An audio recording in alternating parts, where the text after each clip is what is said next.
afternoon. A very warm welcome to all of you. I'm Meha Bhardwaj-Alter and this is Game On. We are entering a brand new week. Yes, it's Monday and I'm here to help you get rid of your Monday blues. Let's begin then with cricket. After losing to New Zealand for the first time in 36 years at Bengaluru in the first test, India will look to seek redemption in the second test at the Maharashtra Cricket Association in Pune on the 24th of October.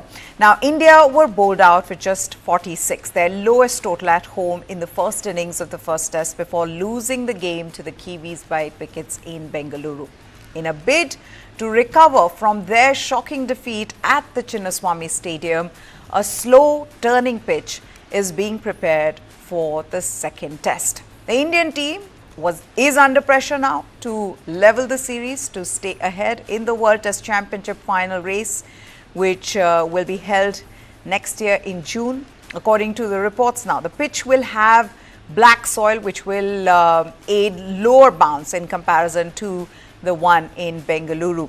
In fact, the pitch at the Wankhede Stadium in Mumbai, where the final test will be played from the 1st of November, will have red soil, which will also help more turn, which will give more turn so that the Indian spinners can dominate over their Kiwi counterparts. The Chinnaswamy Stadium was also meant to have a similar turning wicket, but the rain made pitch favourable for the seamers, which the New Zealand pacers used to their advantage on the second day once India elected to bat. Now, Washington Sundar, he has been included by the Indian management as the 16th member of the squad. So, it will be interesting to see who the three spinners will be in the second test. Will it be Ashwin, Jadeja and Kuldeep, or will Gautam Gambhir and Rohit Sharma play Washington Sundar in place of maybe one of the spinners, Kuldeep Yadav, possibly to increase their batting depth? It doesn't help that Shubman Gill has been injured. Rishabh Pant, though he came to bat in the second innings and batted beautifully, but is he completely fit? So to make sure that India has more batting depth, they have included Washington Sundar in the squad. He's just scored 152, batting at number 3 in a Ranji game against Delhi. There is Akshar Patel, of course. He's been impressive with the bat, but the think tank believes that the finger spinner may come in handy in Pune, hence Washington Sundar. Despite being a regular member of India's white ball setup, Washington Sundar hasn't played a test match since 2021 when Virat Kohli was the captain and Ravi Shastri the head coach. But it is important now for India to win the second test match and, make sure that they are going in the right direction when it comes to making it to the World Test Championship final. Okay, now from the men's cricket to women's cricket, and New Zealand produced a clinical performance in the high-stakes final to beat South Africa by 32 runs for their maiden Women's T20 World Cup title in Dubai last night. It turned out to be a historic Sunday for New Zealand cricket as the White Ferns got their hands on the ICC trophy hours after the Black Caps recorded their first test win in India after 36 years. South Africa, playing their second successive final, sent New Zealand into bat, and the Sophie Devine-led side thrived under pressure to post an above par 158 for 5 at the Dubai International Cricket Stadium. Amelia Kerr then scored 43 of 38 balls, while Brooke Holliday made an impactful 38 of 28 balls to push New Zealand beyond 150. South Africa could not keep up with the scoring rate and ended with 126 for 9 in 20 overs. Kerr started with her leg spin as well, ending with 3 wickets for 24 runs in 4 overs. It was a remarkable change of fortunes for New Zealand, who had come into the tournament with the baggage of 10 losses in a row. They were the best bowling unit in the competition by a fair distance, and on Sunday improved their batting by a few notches. There was no coming back for South Africa after they lost their captain Woolward in the 10th over when the star of South Africa's semi-final win, Anneke Bosch, she perished 5 balls later. The writing was on the wall. South Africa's untested middle order could not respond to the pressure put by the New Zealand bowlers, and New Zealand winning the World Cup in absolute style. Now, members of the New Zealand White Ferns cricket team, which beat South Africa by 32 runs, will split prize money of around 2.3 million US dollars. The title triumph came in as a pleasant surprise for New Zealand.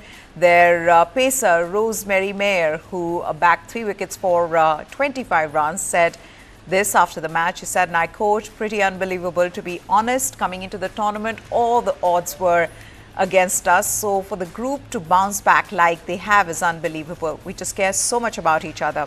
We've been through a lot of lows in the last 18 months and we've just stuck by each other and kept working hard for each other." What a story, and what a performance, and what a win for New Zealand women's cricket team. All right, let's shift focus to football. Liverpool passed their biggest test of the season so far as Curtis Jones struck the winner in a 2-1 home victory over Chelsea to keep them top of the Premier League on Sunday. The 23-year-old's first goal since January proved the difference in a tight battle as Liverpool won for the 10th time in 11 matches in all competitions under their new boss Arne Slot. Mohamed Salah's 29th minute penalty put the hosts in front against the run of play, but Chelsea levelled after the break as Nicholas Jackson was played through to score. Chelsea were not level for long though, as midfielder Jones got on the end of Salah's low cross to beat visiting keeper Robert Sanchez from close range.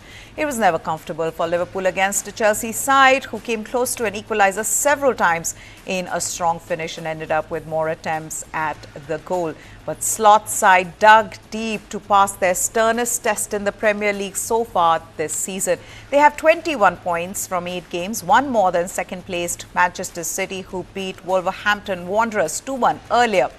Chelsea stayed in 6th place with 14 points. Liverpool's transition to a new era under Jurgen Klopp's successor Slot has been seamless, but a visit from Enzo Maresca's buoyant Chelsea side was the first in what is going to be a devilish run of fixtures for them that continues at Arsenal next weekend.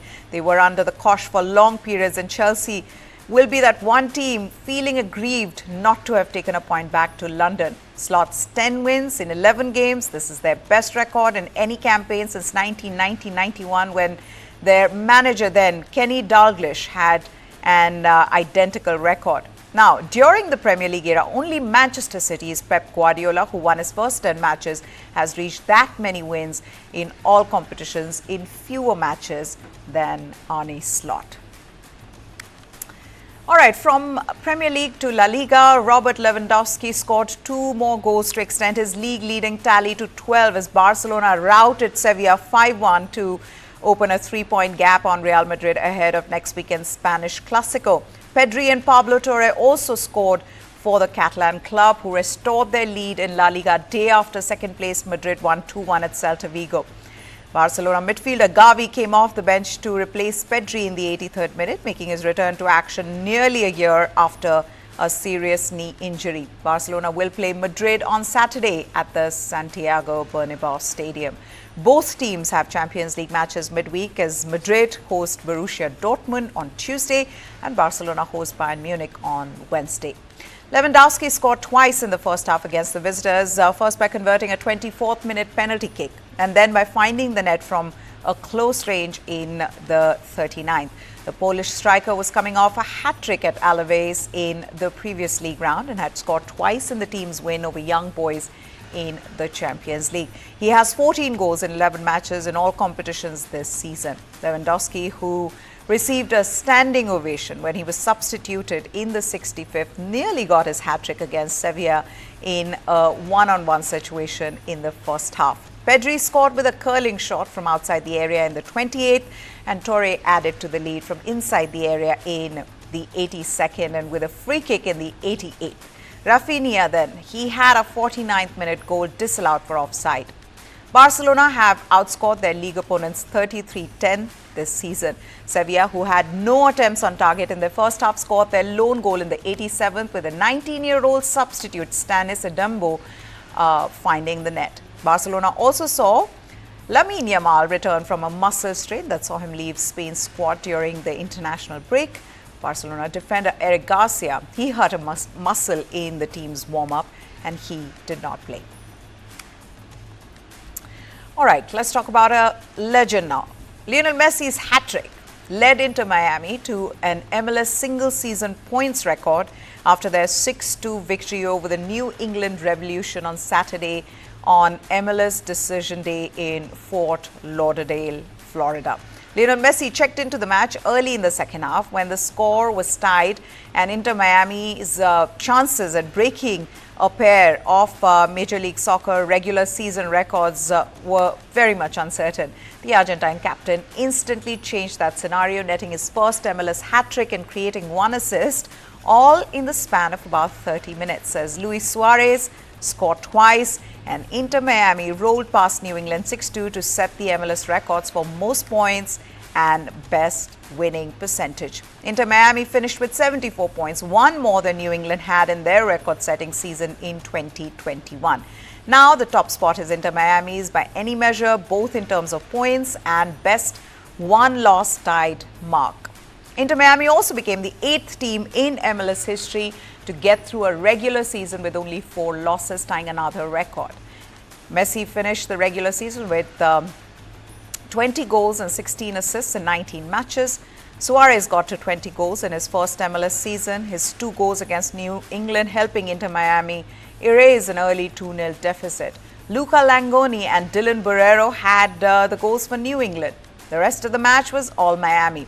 Suarez's brace pulled the hosts into a tie by halftime and Benja Cremaschi scored the go-ahead goal in the 58th minute. Messi had an assist on Cremaschi's goal, one that came just seconds after the 8-time Ballon d'Or winner subbed into the match. And Lionel Messi and Major League Soccer's Inter Miami club were awarded a spot in next year's 2025 FIFA Club World Cup. So it just keeps getting better for Messi and Inter Miami. They will also host the opening game of this 32-team tournament, which features top clubs from around the world.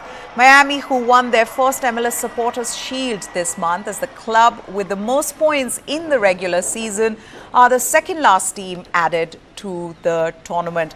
The United States were always set to have a host club in the tournament, but rather than award the spot to the winner of the MLS Cup final, FIFA determined the Supporters Shield winner and recognized their consistent performance over a 34-game season. FIFA announced Miami's addition to the Club World Cup after they broke MLS's regular season points record with a 6-2 win over New England Revolution to reach 74 points. New England had set the previous record with 73 points. That was in 2021.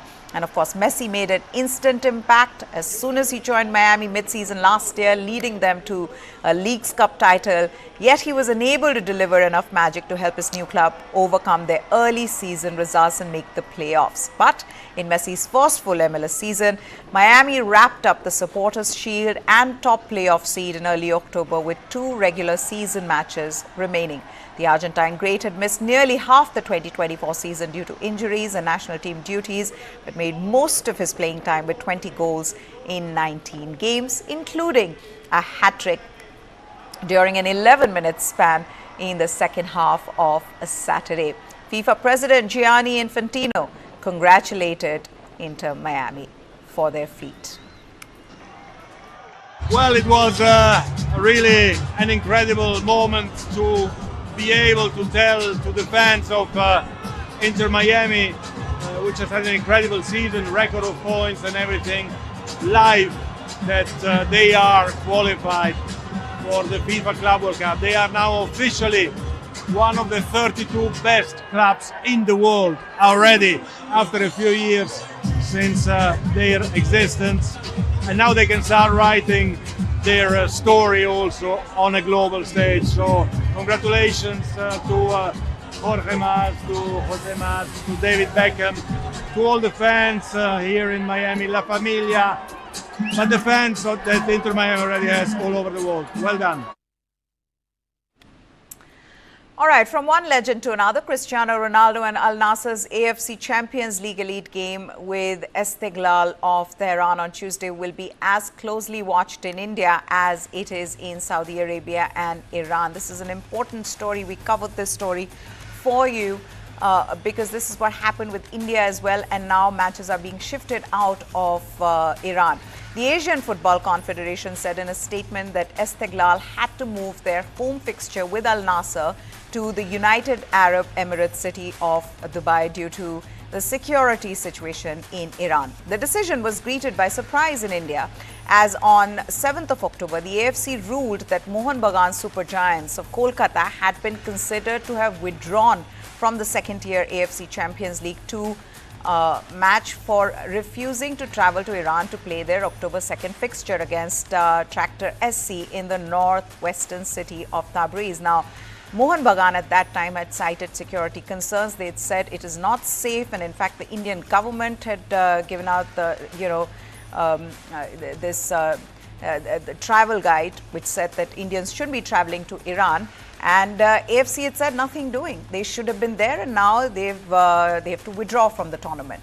What they're doing now is completely the opposite of what they were saying earlier. They are themselves shifting the matches. It's not just Al Nassr's game that has been relocated. Tractor's home game against Ravshan of Tajikistan, scheduled for Wednesday, has also been switched to become an away tie. Iran's national team also had to move their October 15th World Cup qualifier against Qatar to Dubai. Al Nassr have 4 points from their first 2 games and can take a big step towards the second round with a win. The revamped tournament now consists of 2 groups of 12 teams each, divided into west and east geographic zones, with the top 8 from each advancing to the round of 16. Al Nassr are going well in the Saudi Pro League with a 97th minute penalty from Ronaldo, giving the team a 2-1 win over Al Shabab on Friday to stay in the 3rd place. Manchester United manager Erik ten Hag was honoured at the Football Writers Association Awards dinner from the FWA Northern Branch on Sunday in recognition of the club's FA Cup success last season. In May last year, Manchester United claimed a 2-1 victory over Manchester City in their FA Cup final to end their campaign with a silverware after what was a really tough season for them. And it hasn't gotten better even now, but well, Football Writers Associations decided to award him for his team's performance. On Saturday, Alejandro Garnacho and Rasmus Højlund got on the score sheet as Ten Hag's side bounced back after conceding a controversial goal to beat Brentford 2-1 at Old Trafford for their first victory in more than a month. The win meant United climbed to the 10th position in their Premier League standing on 11 points after 8 matches and eased some of the pressure on Ten Hag, whose job has been under the scrutiny and under the spotlight because of Manchester United's performance last season as well as this season. I know, as a manager, it's really difficult to win trophies. So first of all, I want to say to all my colleagues who are here, who win trophies, big congratulations for their performances with the teams.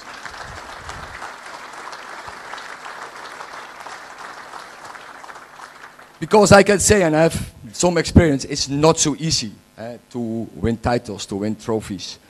And which the level is. I know all the levels in English football are very competitive. And to win a title that demands a huge commitment, a huge sacrificing your family, but also sacrifice to get the team doing what you want. And of course, you don't do this alone. You need, first of all, incredible good players. Without good players, any manager is poor. So you need good players. So I want to say to the players I coached, thank you that I can be here to take this reward. Good news for all the Neymar fans. He took part in Al Hilal's training last evening after recovering from a serious knee injury for their Asian Champions League group stage match away to UAE against Pro League club Al Ain. The 32-year-old Brazil forward has not played since sustaining the injury during his nation's CONMEBOL World Cup qualifier against Uruguay in October last year. He suffered an ACL injury and underwent surgery in November. Having moved to Saudi Arabia from Paris Saint-Germain for a reported fee of around 90 million euros in August last year, Neymar had only played 5 games before he got injured. and then had to go into rehab, recovering from that injury. Onto tennis, Rafael Nadal ended up fourth in the Six Kings Slam exhibition tournament in Riyadh, Saudi Arabia yesterday. The 22-time Grand Slam champion lost the third-place match to his arch-rival Novak Djokovic. Nadal, who will be retiring following next month's Davis Cup finals, was beaten 6-2, 7-6 by Djokovic in the battle of the two of the most successful Grand Slam winners. Djokovic leads the table with 22 men's singles major titles, whereas Nadal has 21.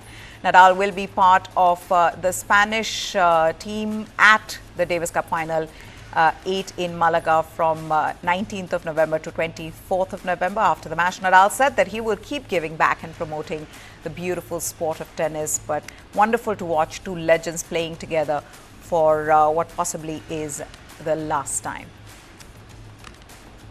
Yannick, Carlos, and for sure more players gonna come and gonna create and gonna build their own story and being important for the history of our sport too. No, it's true that an amazing era is becoming to an end because Roger is not there. I will not be anymore there, and Novak, of course, he can be on tour, but of course he will not be on tour for the next 5 years. No, so everybody at the end have an end.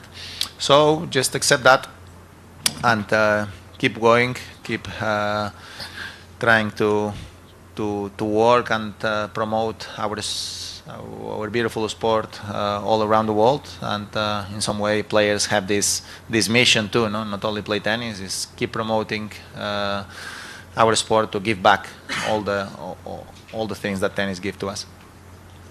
Well, as I said on the court, it was a very emotional day, special day. Last time I play my biggest rival, Nadal. What an incredible career he's had. Deserves every bit of support and applause that he got today from Riyadh crowd. I've witnessed Andy Murray retiring this year in Wimbledon, Roger a few years ago as well, and now Rafa. You know, it's tough. Well, we were lucky to have been born in an era where we saw Roger Federer, Rafael Nadal and Novak Djokovic play against each other. What champions they've been and wonderful ambassadors for this sport. That's it then on this edition of Game On. Hope you enjoyed it. Goodbye. Thanks for watching.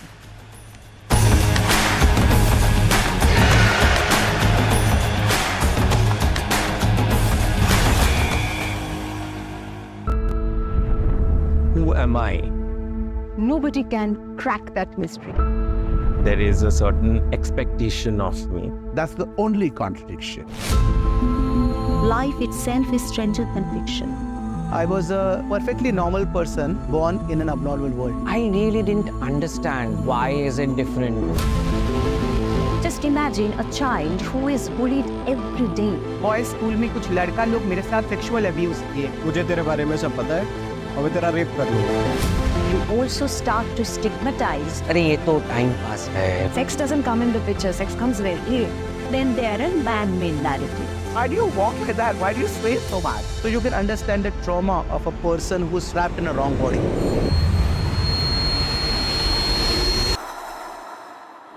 But nothing can bind light. We have to reclaim the lost position. We fought for more than 10 years. Today I'm the mother of the industry. I'm a first transgender member judge.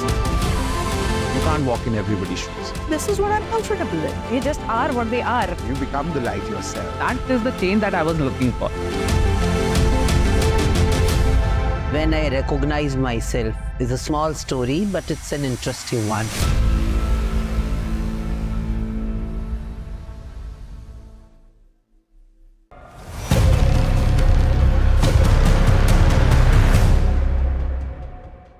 In a significant ruling, the Supreme Court's constitutional bench, led by Chief Justice D.Y. Chandrachud, has upheld the constitutional validity of Section 6A of the Citizenship Act. Section 6A relates to conferring of Indian citizenship to illegal immigrants in Assam and provides the framework to recognize them either as a citizen of India or to expel them on the basis of the date of their migration. Supreme Court upholds Section 6A. What does it mean for migrants?